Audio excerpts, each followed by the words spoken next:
il y a des choses plus imposantes que d'autres. Si vous envisagez de construire le plus grand paquebot du monde, la recette est sans appel.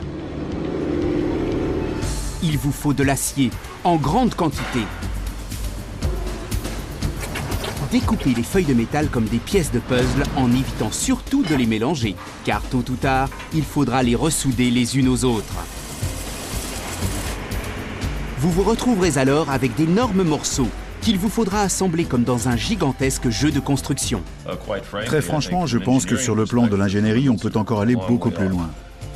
6 moteurs fourniront une poussée de 100 000 chevaux aux hélices. C'est ce qui va nous permettre d'atteindre notre vitesse de croisière de 22 nœuds. C'est bien ce que vous avez promis, non? C'est bien ça. Ajoutez des propulseurs à l'avant pour faciliter les manœuvres de ce gigantesque navire de 339 mètres de long. Pour finir, il vous reste à trouver une main-d'œuvre qualifiée capable de réaliser le travail. 27 mois plus tard, vous obtiendrez le paquebot suprême, un navire comme vous n'en avez encore jamais vu.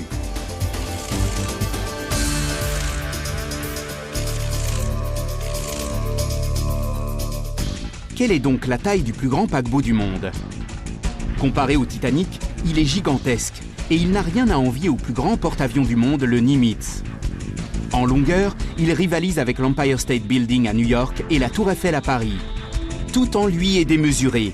5500 mètres carrés de moquette, 5800 mètres carrés de vitrage, 2 600 000 litres d'eau dessalée chaque jour, auquel il convient d'ajouter 35 tonnes de glaçons.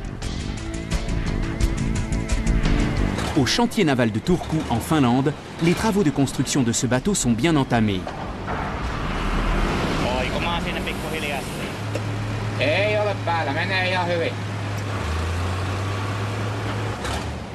Pour un constructeur naval, le travail est titanesque. C'est un peu comme si un constructeur automobile se mettait à construire des camping-cars. 4 niveaux de pont et plusieurs centaines de tonnes d'acier. Au départ, ces gros blocs sont stockés dans le chantier naval, en attendant le jour où ils seront hissés à bord. En tout, 168 blocs préfabriqués constitueront le Freedom of the Seas. Il y en a de toutes tailles.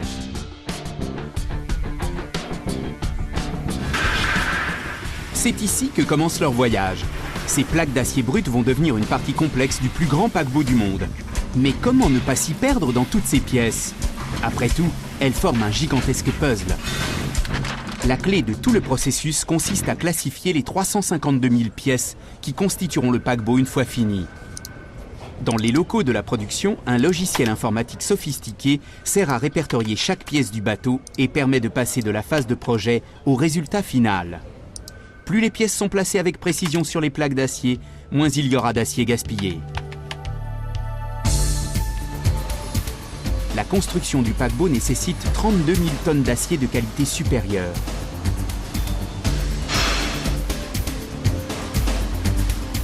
L'ordinateur prend la relève. Tel un emporte-pièces géant, il va extraire les pièces de l'acier. Tu en es où pour la découpe? En raison de la température élevée, tout se passe sous l'eau. Quand on découpe l'acier, la température de la flamme s'élève à plus de 10 000 degrés Celsius. Un arc électrique ionise un gaz qui est propulsé sur la plaque d'acier à une vitesse supérieure à 6000 mètres par seconde. Il traverse directement la plaque d'acier et la coupe avec précision. Il est impératif que chaque pièce soit clairement identifiée pour que chacun sache où elle va sur le paquebot.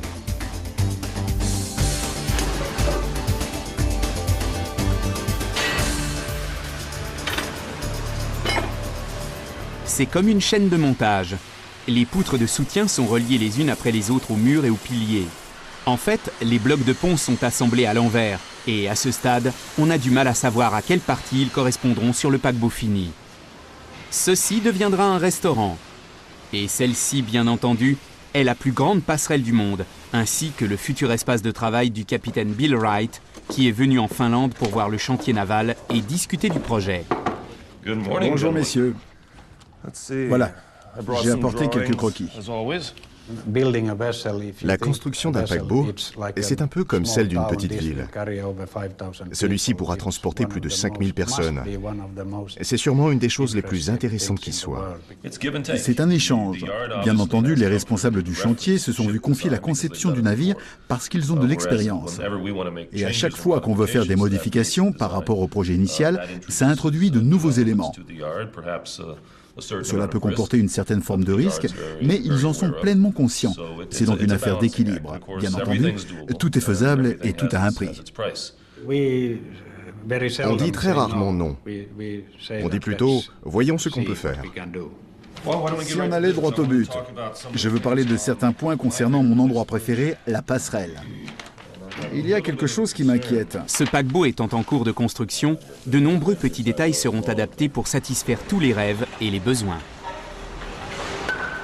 En cale sèche, les blocs de soutien sont prêts à recevoir une nouvelle portion de quilles. Ils doivent être ajustés pour un soutien optimal et la marge n'est que de quelques millimètres.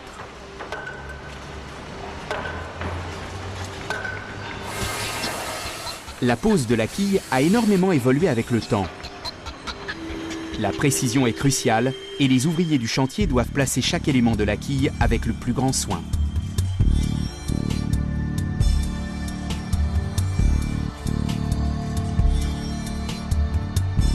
Tout est entre les mains du grutier.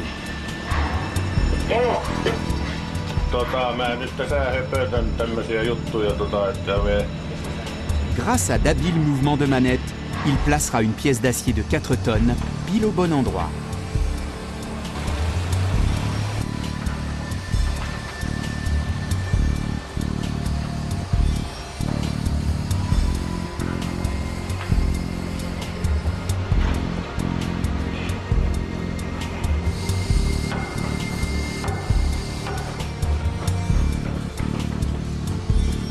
Encore 2 cm. Certains blocs doivent être ajustés pour apporter du soutien là où c'est nécessaire. L'ajustement précis des poutres par rapport aux côtes vient confirmer que le bloc est bien à sa place finale.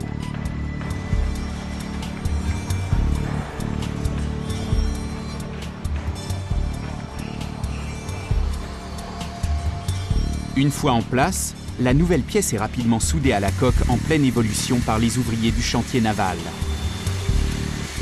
L'opération de soudure doit être effectuée avec le plus grand soin.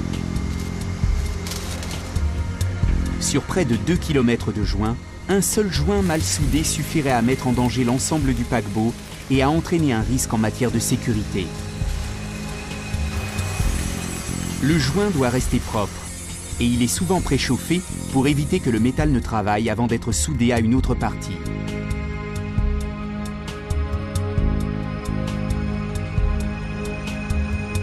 Tout l'équipement appartenant à un même pont doit être en place avant que le pont suivant ne vienne le recouvrir. Voici la salle des machines. Un des 6 moteurs diesel électriques est mis en place.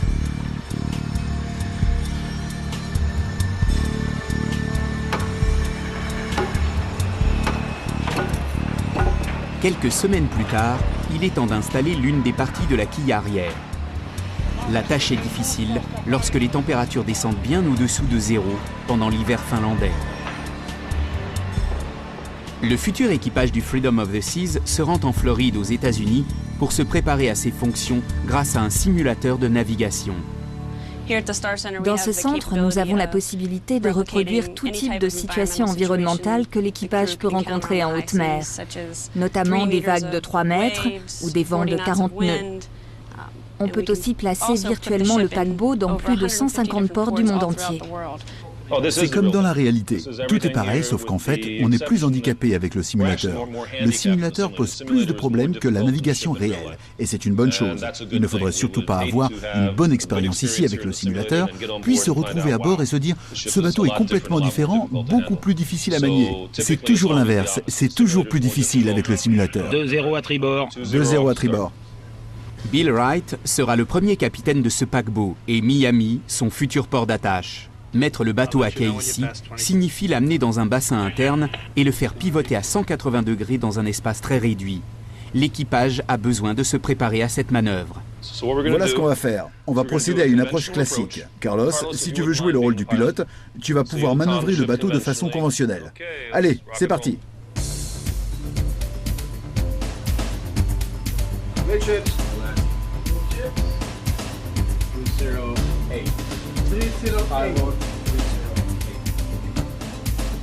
N'oublions pas qu'il navigue avec un paquebot de 160 000 tonnes, en utilisant au mieux les 3 hélices principales et 4 puissants propulseurs à l'avant pour les déplacements latéraux.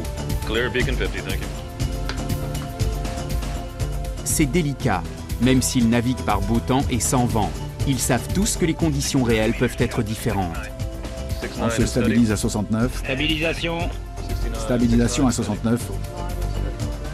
On continue à bâbord.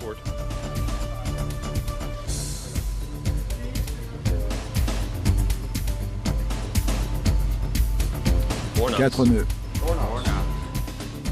Tout se présente bien. C'est parfait. Je crois qu'on peut s'arrêter là. On va changer un peu la donne. Je veux faire un exercice de positionnement dynamique. On a commencé tout près du bassin de manœuvre. Plaçons le bateau un peu plus près de la jetée. Oui, ça me paraît bien. Et on va ajouter des conditions climatiques difficiles. Un vent de travers nord-est, disons 25 nœuds, avec des rafales atteignant 40. Ça ne devrait pas être évident. Voilà, tout est prêt. Capitaine, ici la passerelle. On a entré les paramètres pour cet exercice. On va essayer de vous pousser à la limite pour voir de quoi ce paquebot est capable. Le capitaine a demandé un exercice de positionnement dynamique, où le bateau est uniquement piloté à l'aide d'une manette reliée aux instruments de navigation par satellite, et où les vents et les courants seront calculés avec une précision incroyable. On va le pousser au départ et y aller. Tout au long de cette manœuvre, j'observe notre indicateur de position à partir du système de référence. On est à 60 cm, 6 décimètres de l'endroit où on a commencé. Ce qui équivaut à cette distance. Incroyable. C'est vraiment étonnant.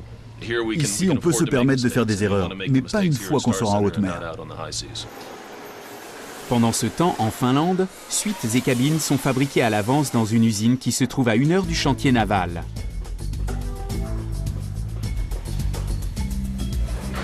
À leur arrivée, elles seront terminées dans le moindre détail. Les câbles, au total 3000 km, sont préparés pour le paquebot. De quoi couvrir la distance qui sépare Paris du Caire. Ce bateau est doté d'une technologie de pointe, avec Wi-Fi, télévision par câble et téléphone, sans oublier l'électricité de base et les câbles permettant de faire fonctionner le bateau, ainsi que tous les interrupteurs et les prises, dont le nombre est astronomique.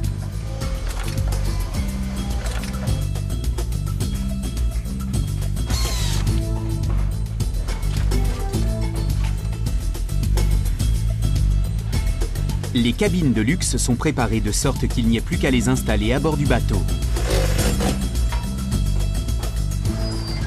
Plus de 1800 de ces cabines sont mises sous emballage.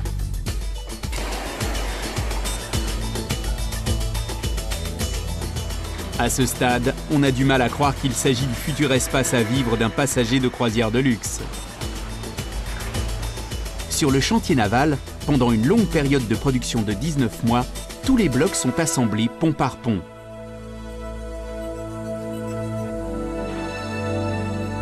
C'est un véritable jeu de construction pour les grands.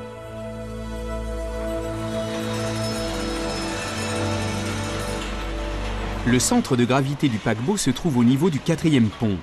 Mais les piscines et autres lieux de réunion sont situés entre le 10e et le 15e pont, ce qui ajoute un poids considérable en hauteur au bateau. Cela pourrait poser un sérieux problème. Le paquebot ne doit pas être déséquilibré vers le haut. La solution consiste à construire tous les ponts les plus élevés en aluminium. À ce stade, certains éléments essentiels du Freedom of the Seas sont mis en place. Par exemple, le bain à remous suspendu, qui dépassera de 4 mètres du bastingage et surplombera l'océan à une hauteur de 35 mètres. Une fois de plus, le grutier joue un rôle primordial, tandis que des portions importantes du paquebot sont mises en place.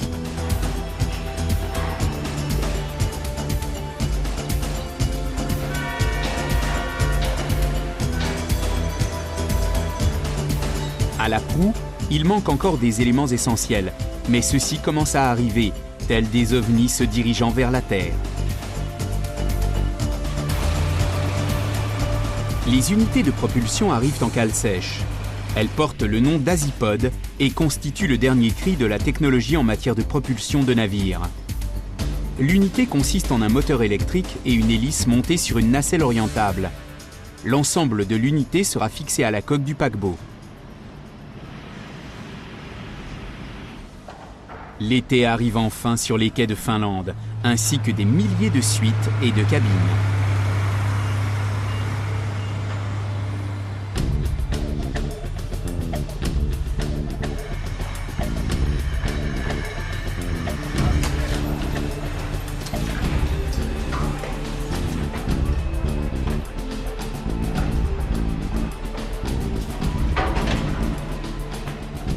Elles sont déjà terminées et il ne reste plus qu'à les mettre en place.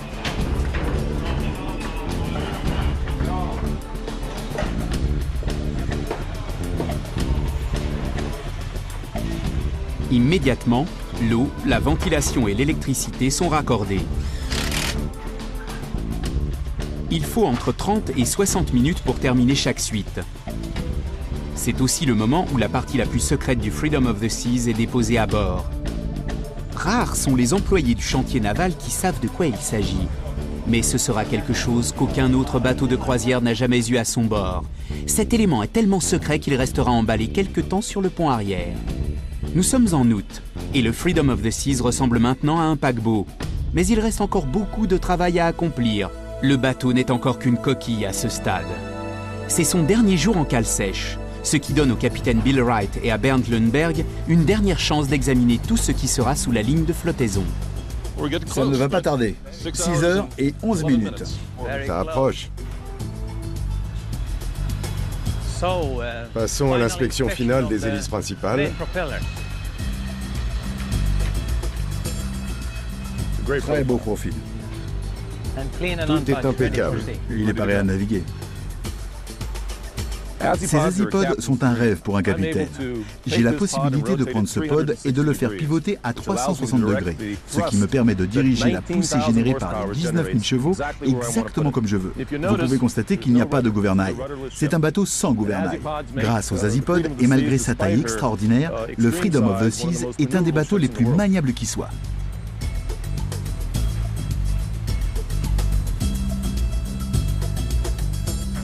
Nous voilà devant le stabilisateur de tribord. Le paquebot en possède 2. Il se déploie sur 9 mètres par rapport à la coque. Ces stabilisateurs fonctionnent exactement comme des ailes d'avion et garantissent l'équilibre. Imaginons que le bateau roule d'un côté, par exemple à bâbord. Dans ce cas, le stabilisateur de bâbord va alors générer un soulèvement du côté le plus bas, qui sera compensé de l'autre côté. Les deux forces sont ainsi conjuguées et ramènent donc le paquebot à sa ligne de flottaison normale. Ces stabilisateurs apportent beaucoup de confort en matière de navigation.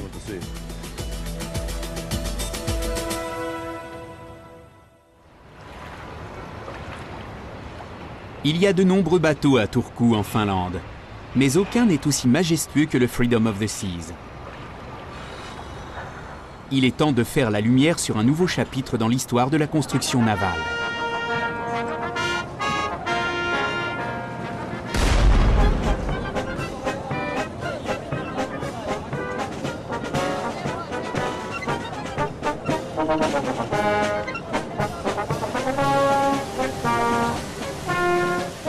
C'est le moment de la mise en eau.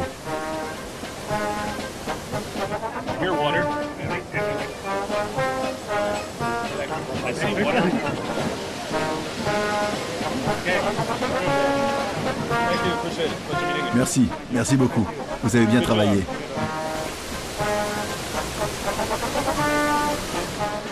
C'est un grand jour. Le bateau va rejoindre son élément naturel. Félicitations à tous. C'est ce pourquoi le bateau a été construit. Être sur l'eau.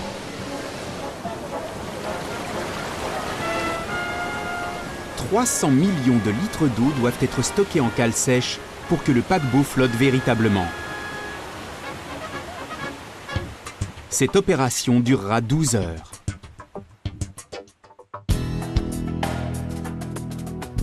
Après 23 mois de travail, le Freedom of the Seas flotte enfin sur sa quille.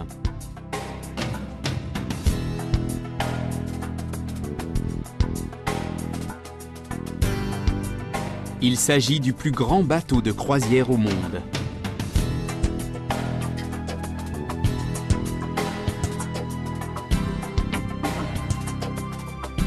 À ce stade, seule la partie de la coque qui se trouve sous l'eau est achevée.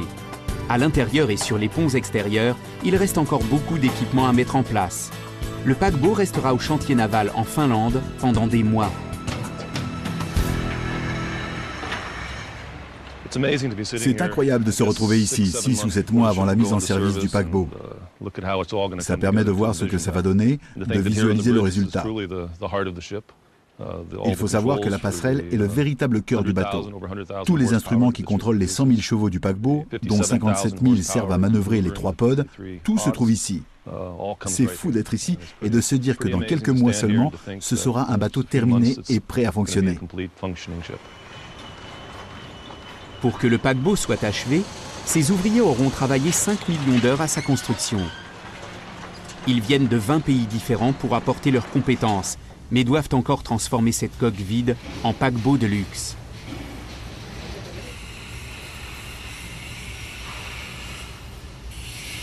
Le restaurant à 3 niveaux prend tournure.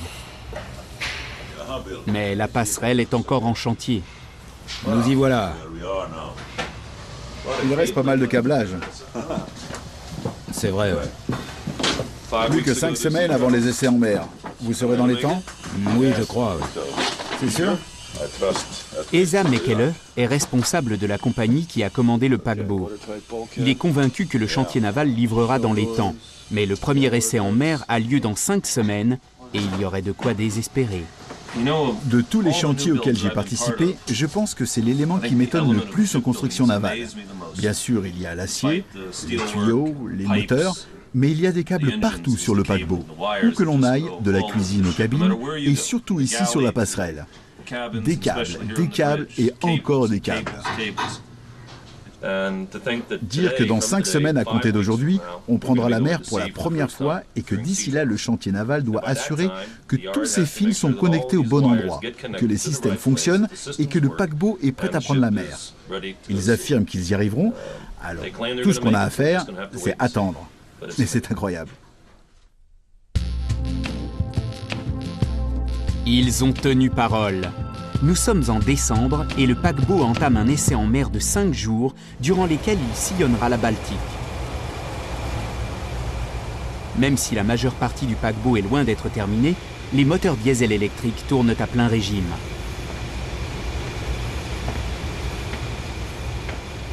C'est une véritable centrale électrique. Plus de la moitié des 76 000 kW produits servent à la propulsion. Le reste est utilisé pour le fonctionnement de l'hôtel et les services à bord. Des dizaines d'ingénieurs et d'experts testent tous les systèmes à bord. Le paquebot a atteint sa vitesse maximale de 24 nœuds. Cela ne fait donc aucun doute, la centrale électrique fonctionne.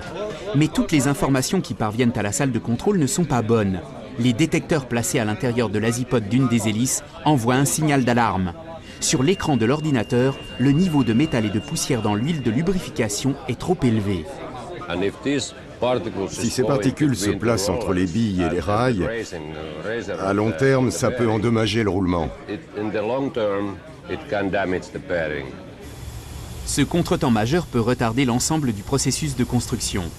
Le Freedom of the Seas doit ressortir de l'eau et le roulement défectueux doit être remplacé.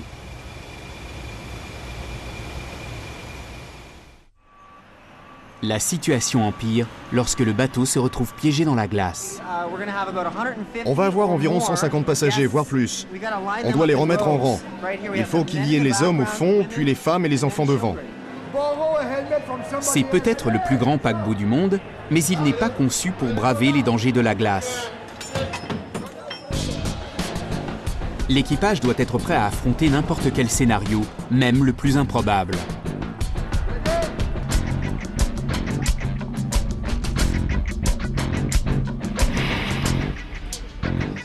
C'est le bureau le plus proche du bateau. Mais Mikko Ilus, l'architecte naval finlandais qui a supervisé la construction du plus grand paquebot du monde, a confiance en son travail. La glace commence à fondre. Par conséquent, elle n'est pas aussi résistante qu'au beau milieu de l'hiver. Pour moi, ce n'est pas un problème. Les pales des hélices sont assez fines. Le but étant qu'elles fassent le moins de bruit possible et qu'elles provoquent un minimum de vibrations. Évidemment, tout ça les rend moins performantes quand il y a de la glace. La Finlande a connu son hiver le plus long et le plus froid de mémoire d'homme. Le paquebot est prisonnier, mais il doit se frayer un chemin pour que le roulement à billes défectueux puisse être réparé. Retourner en cale sèche à Turku n'est pas envisageable. La place est déjà occupée par un bateau similaire au Freedom. Après avoir cherché des solutions dans le monde entier, les responsables finissent par trouver à Hambourg, en Allemagne, une cale sèche suffisamment grande pour accueillir le plus grand paquebot du monde.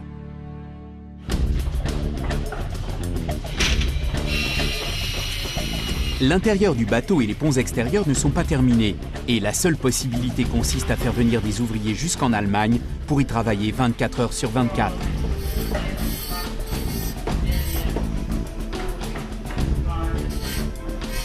Il reste encore quelques milliers de mètres carrés de moquettes à poser. Je suis ici depuis 2 mois. Je travaille sur les grandes parties communes, les restaurants, les salons, les paliers d'ascenseur, les couloirs, les cabines. Aujourd'hui, c'est mon dernier jour. Après 65 jours, j'ai enfin terminé. Mais le futur équipage du paquebot doit aussi se mettre au travail.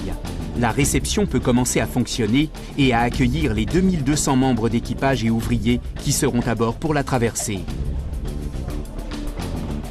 Bill Wright se met aussi au travail. Mais il ne sera pas encore capitaine du navire. Le bateau est toujours en construction et sous la responsabilité du chantier naval. C'est le petit matin. On est à 7h30 du départ. Il neige, ce qui n'a rien d'étonnant vu qu'on est en plein hiver. Mais c'est vraiment fascinant. C'est incroyable de voir comment le paquebot a pris forme au fil des semaines, depuis les essais en mer de décembre. Il reste encore des choses à terminer, mais on doit faire des essais en mer à Hambourg. Et il reste quelques jours avant le 24, date à laquelle on prendra la direction du bateau. Ce sont des moments palpitants. Bill Wright arrive à la réunion quotidienne où les responsables du chantier naval et les représentants de la compagnie de croisière se retrouvent pour préparer le travail restant à accomplir avant la livraison du paquebot. Le nettoyage doit se poursuivre le plus longtemps possible. Par moments, ces réunions sont animées, mais aujourd'hui, les différences sont mises de côté et tout le monde attend le départ avec impatience. Dans l'annexe, Tanya Roberts, le second, prépare l'équipage au départ.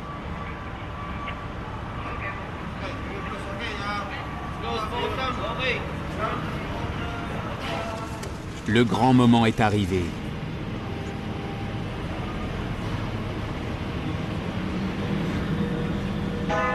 Dans l'annexe, la plupart des membres d'équipage viennent des Philippines, et c'est la première fois qu'ils peuvent tester l'équipement. Ils doivent être prudents, car ici, on peut facilement se blesser.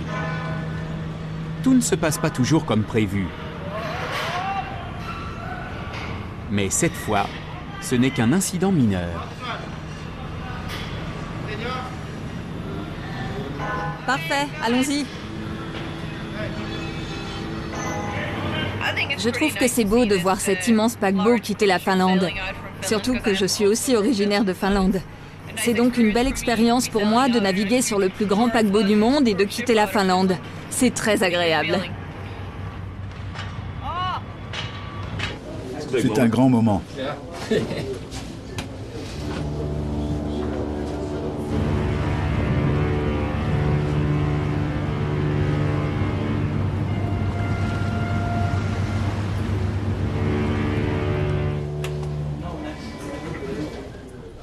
La première fois.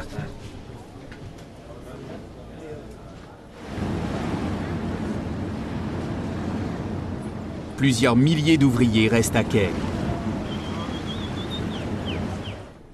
Qu'est-ce que ressentent les ouvriers? Ce doit être un événement chargé en émotions. On a une impression de vide quand on arrive le lendemain matin. On s'apprête à appareiller. C'est un grand moment. C'est la dernière fois que ce paquebot quitte Turku. On a discuté avec certains responsables du chantier naval et c'est un moment très émouvant pour les ouvriers du chantier qui restent sur le quai et saluent de la main. Ce bateau a été au centre de leur vie au cours des 27 derniers mois, depuis qu'ils ont commencé à découper l'acier. Voir le paquebot s'éloigner à l'horizon est donc quelque chose de très émouvant pour eux.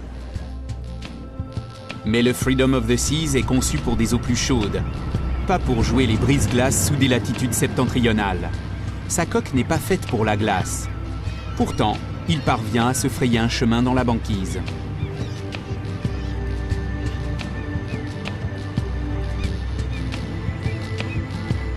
Deux brise-glaces ouvrent la route, veillant à ce que la glace soit cassée pour créer une trajectoire sûre. Le paquebot est toujours sous la responsabilité du chantier naval, et c'est le capitaine de ce dernier, Harry Laaksonen, qui est chargé de le faire sortir par les étroits passages de l'archipel finlandais.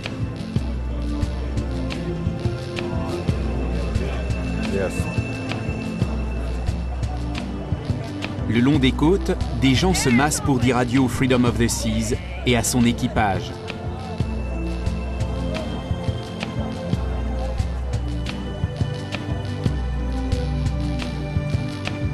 Le paquebot est un peu diminué tant qu'il est remorqué.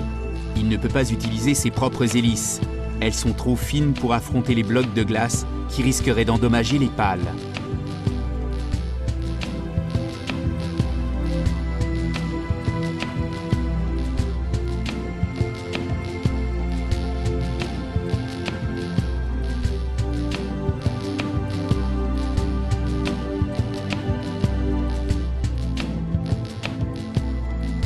Cependant, sa puissance se reflète dans le ciel du soir, et les îles paraissent minuscules sur son passage vers la mer Baltique.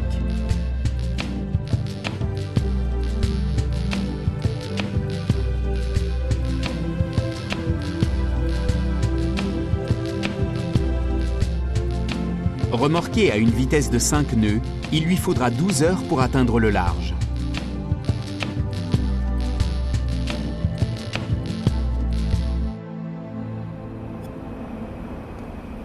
Lorsque le jour se lève, le Freedom of the Seas se retrouve au milieu d'un brouillard épais. Il est passé d'un extrême à l'autre et la visibilité est quasiment nulle. Actuellement, le brouillard est très dense. On ne peut se servir que des instruments. Bien entendu, avec ces outils modernes, c'est assez facile de naviguer. Tout le monde est occupé. On est en train de faire plusieurs choses en ce moment. On se sert de nos stabilisateurs et d'une charge statique pour incliner le bateau. On gîte à tribord, l'inclinaison est de 2,6 degrés. Et il y a quelques secondes, on était à 3,5.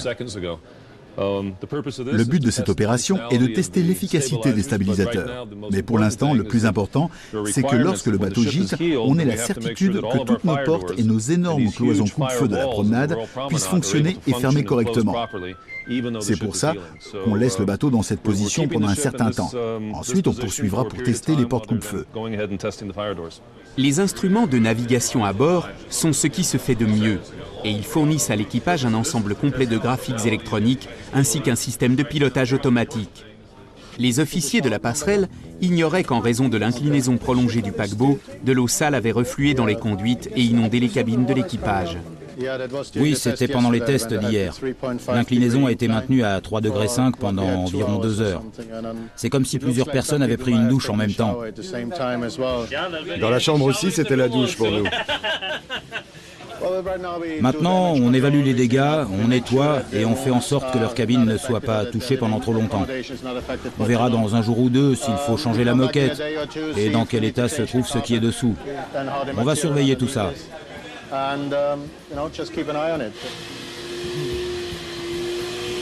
Un nouveau bateau, c'est comme une nouvelle maison, il faut trouver ses marques. Dans la salle des machines, Ivo Melki cherche ce qui pourrait provoquer un incendie. À l'aide d'une caméra thermographique, il repère les câbles électriques et les tuyaux métalliques qui risquent de surchauffer. Ce qui est invisible à l'œil nu est révélé par cette caméra sensible à la chaleur. Plus Ivo voit de rouge et de jaune, plus la température du tuyau est élevée. Regardez là, on voit bien le tuyau. Cette portion du tuyau est isolée et sur cette partie, il n'y a pas d'isolation. Ce tuyau est dangereux parce qu'ici, il y a aussi un joint. Si le tuyau est cassé, le carburant va gicler. Surtout si le bateau fonctionne sur les turbines. Et là, on aura un incendie. Les moteurs sont d'énormes centrales électriques qui alimentent les moteurs des hélices et tous les aménagements hôteliers à bord. Ils tournent maintenant à plein régime. Plus de 10 600 litres de carburant lourd sont brûlés chaque heure et dans la salle de contrôle, chacun des aspects de l'opération est testé et vérifié plusieurs fois.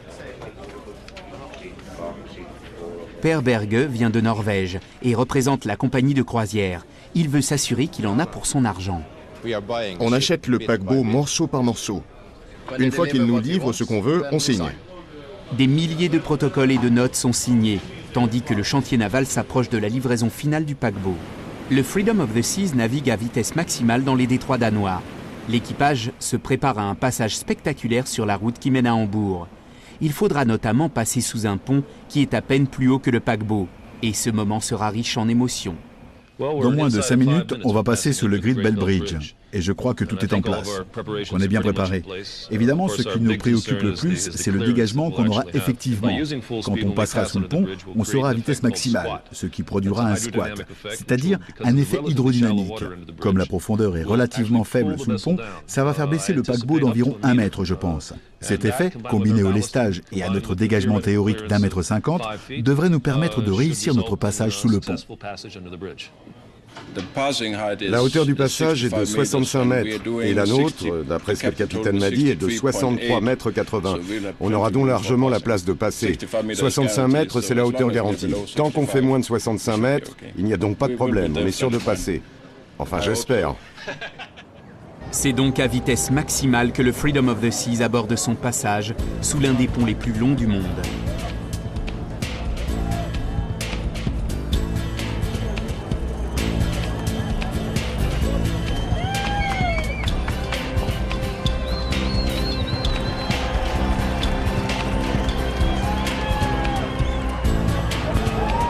Jusqu'ici, tout va bien. Mais à l'arrière, les cheminées sont-elles trop hautes ?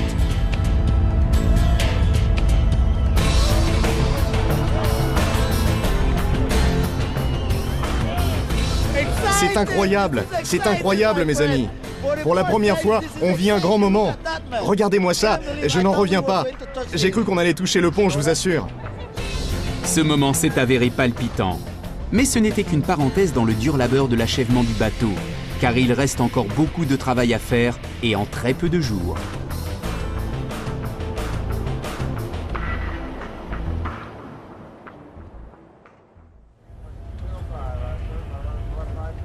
C'est au petit matin que le paquebot remonte l'Elbe pour arriver en vue de Hambourg.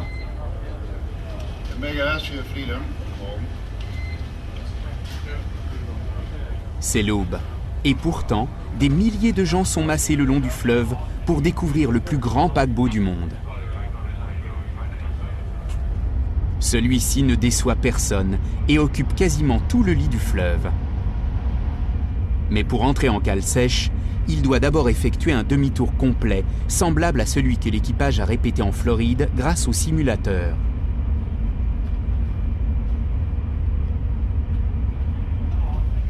Alors que le paquebot se dirige vers la cale sèche, son entrée paraît pratiquement impossible. C'est le gros avantage des azipodes, même avec un paquebot de cette largeur. On est capable de tourner quasiment sur place dans un espace très réduit, comme vous pouvez le constater. À l'avant comme à l'arrière, le dégagement n'est que de quelques mètres. Mais les azipodes nous apportent le contrôle absolu du bateau. Une fois de plus, ça illustre l'aspect extraordinaire du Freedom of the Seas. Cette cale sèche est chargée d'histoire car elle a été construite pour accueillir le cuirassé Bismarck pendant la Seconde Guerre mondiale. Le Freedom of the Seas se ferait un passage dans la cale avec une très faible marge de manœuvre. Le pilote allemand est impressionné. Le paquebot s'est comporté comme une voiture. C'était extraordinaire. Ce qui s'est passé ici est vraiment étonnant. Maintenant, on est bien à quai et tout le monde est content pour le moment. Le délicat travail de réparation de l'hélice ne pourra commencer qu'une fois que toute l'eau sera pompée dans la cale sèche. Mais il y a d'autres travaux qui ne peuvent attendre sur le paquebot. Le Freedom of the Seas doit être peint, ce qui n'a pas pu être fait avant le départ en raison du grand froid en Finlande. Le pont de la piscine est également terminé et le parc aquatique est mis en marche pour la première fois. Mais un ordinateur contrôle l'éclairage et les sculptures d'où jaillit l'eau. Et lorsque Lars Ivdal, architecte suédois, arrive, il découvre que le système ne fonctionne pas correctement. Je suis très inquiet parce que la livraison était fixée au mois d'avril en Finlande et avec l'hiver qu'on a eu, on a essayé de faire des tests à Turku, mais il faisait moins 17. Du coup, c'était très dur de faire couler l'eau vu qu'elle était gelée. Le résultat, c'est qu'aujourd'hui, on est à 48 heures de la livraison et c'est la première fois qu'on a vraiment de l'eau qui parcourt les installations.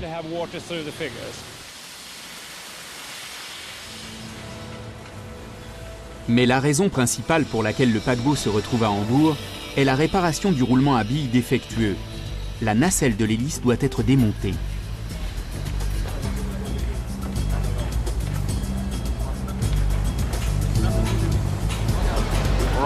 Voici la partie qu'on a retirée en premier. Maintenant, il faut qu'on enlève l'hélice et l'arbre qui relie le moteur à l'hélice pour pouvoir détacher les joints. Une fois que l'enveloppe du roulement est défaite, on peut sortir l'ensemble du mécanisme et le remplacer. Le chantier naval allemand devra trouver une solution pour retirer une hélice qui pèse plusieurs tonnes sans endommager les autres parties de la nacelle de l'hélice.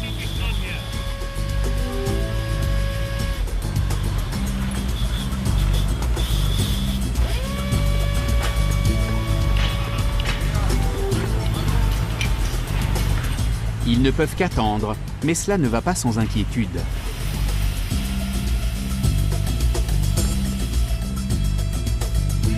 La première partie de l'opération dure largement 24 heures, mais l'hélice finit par être détachée de l'arbre à hélice.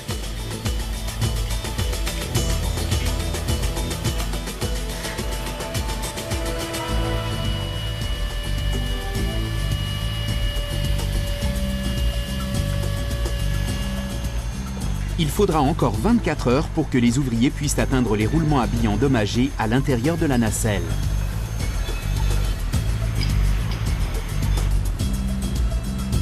Pour éviter de nouveaux retards, les peintres profitent de ce laps de temps pour reprendre la ligne de flottaison qui a été endommagée par la glace lorsque le paquebot a quitté la Finlande.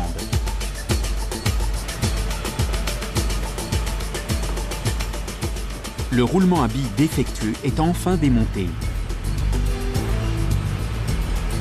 À l'œil nu, tout va bien. Il faut regarder de plus près, à l'aide d'une caméra à fibre optique, pour constater les problèmes. L'œil averti d'Ivo Marenik repère les dégâts. C'est un peu abîmé, la surface est endommagée. Il y a beaucoup d'éraflures.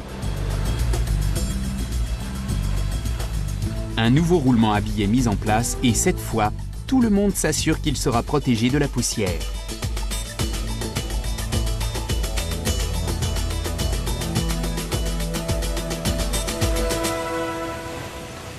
L'équipe chargée des tests ne tarde pas à confirmer que l'opération est un succès. Le comptage de particules de l'huile de lubrification est parfait. On est satisfait et on ne devrait pas avoir d'autres problèmes. Tandis que les pompes pulsent 129 000 litres par minute, l'élément secret du paquebot est enfin révélé. On a environ 5 cm d'eau qui sont pulsés vers le haut. Ça devient un petit peu plus profond sur la fin. Voilà ce que ça donne. Il s'agit d'une mini-piste de surf. Ce système d'eau pulsée permet de surfer sur une petite planche sans passer tout son temps à l'eau. C'est le surf facile. Mais pour le moment, laissons faire les professionnels.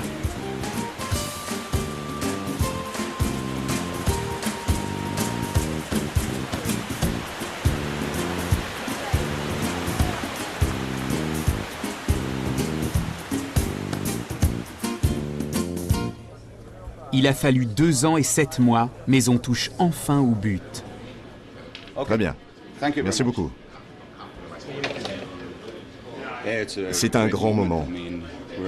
Nous sommes élèves officiers à bord et on a l'occasion d'assister à la passation.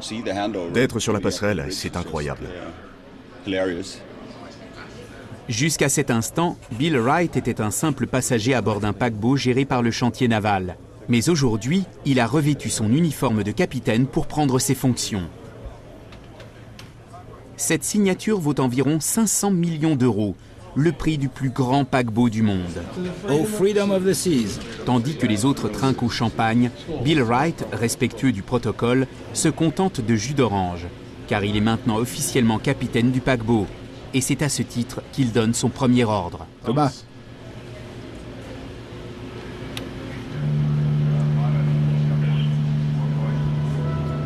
C'est officiel, il est à nous, il est à moi, et c'est une sensation extraordinaire.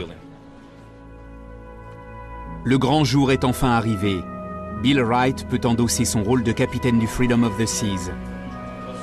Première destination, Oslo en Norvège, et ensuite une traversée transatlantique. Ça va être très émouvant pour moi. J'ai vécu près de 25 ans en Norvège et on va passer à 200 mètres de la maison où j'habitais. Ça va être une journée exceptionnelle. C'est une expérience unique. Avoir été choisi pour devenir capitaine du Freedom of the Seas est le plus grand honneur de ma vie. Ça ne fait aucun doute. Une fois de plus, bienvenue à bord. C'est un plaisir de vous accueillir et nous allons partir pour Oslo, qui sera notre première escale. Bill Wright sera responsable de près de 1400 membres d'équipage venus de 64 pays, constituant ainsi de véritables Nations Unies de la mer. L'équipage s'installe immédiatement dans ce qui deviendra une routine quotidienne pour mener le paquebot de port en port et révéler sa splendeur à des milliers de passagers. Voici les suites, et pour Kelly Gonzalez, la décoratrice du bateau, le rêve est devenu réalité. On ne peut jamais se tromper quand on laisse libre cours à ses rêves. C'est notamment le cas de la magnifique promenade avec ses boutiques et ses restaurants. Pour Kelly Gonzalez, la mini-piste de surf est le fleuron du paquebot. On l'a placé à l'arrière du bateau et entouré de gradins pour s'asseoir. L'ensemble s'intègre tout naturellement au paquebot et c'est vraiment un des atouts majeurs du Freedom of the Seas. Les passagers peuvent faire du sport, mais aussi avoir du spectacle. Ce qui m'épate, c'est qu'on peut transporter 1500 membres d'équipage, alors qu'autrefois ça correspondait au nombre de passagers que nos paquebots pouvaient accueillir. Quant au bain à remous suspendu, il est ouvert à tous ceux qui n'ont pas le vertige. Le but n'était absolument pas de faire quelque chose d'énorme. On voulait surtout que ce soit hors du commun. C'est un paquebot vraiment majestueux. Et lorsqu'il arrive enfin à New York lors de sa première traversée, il est accueilli en fanfare.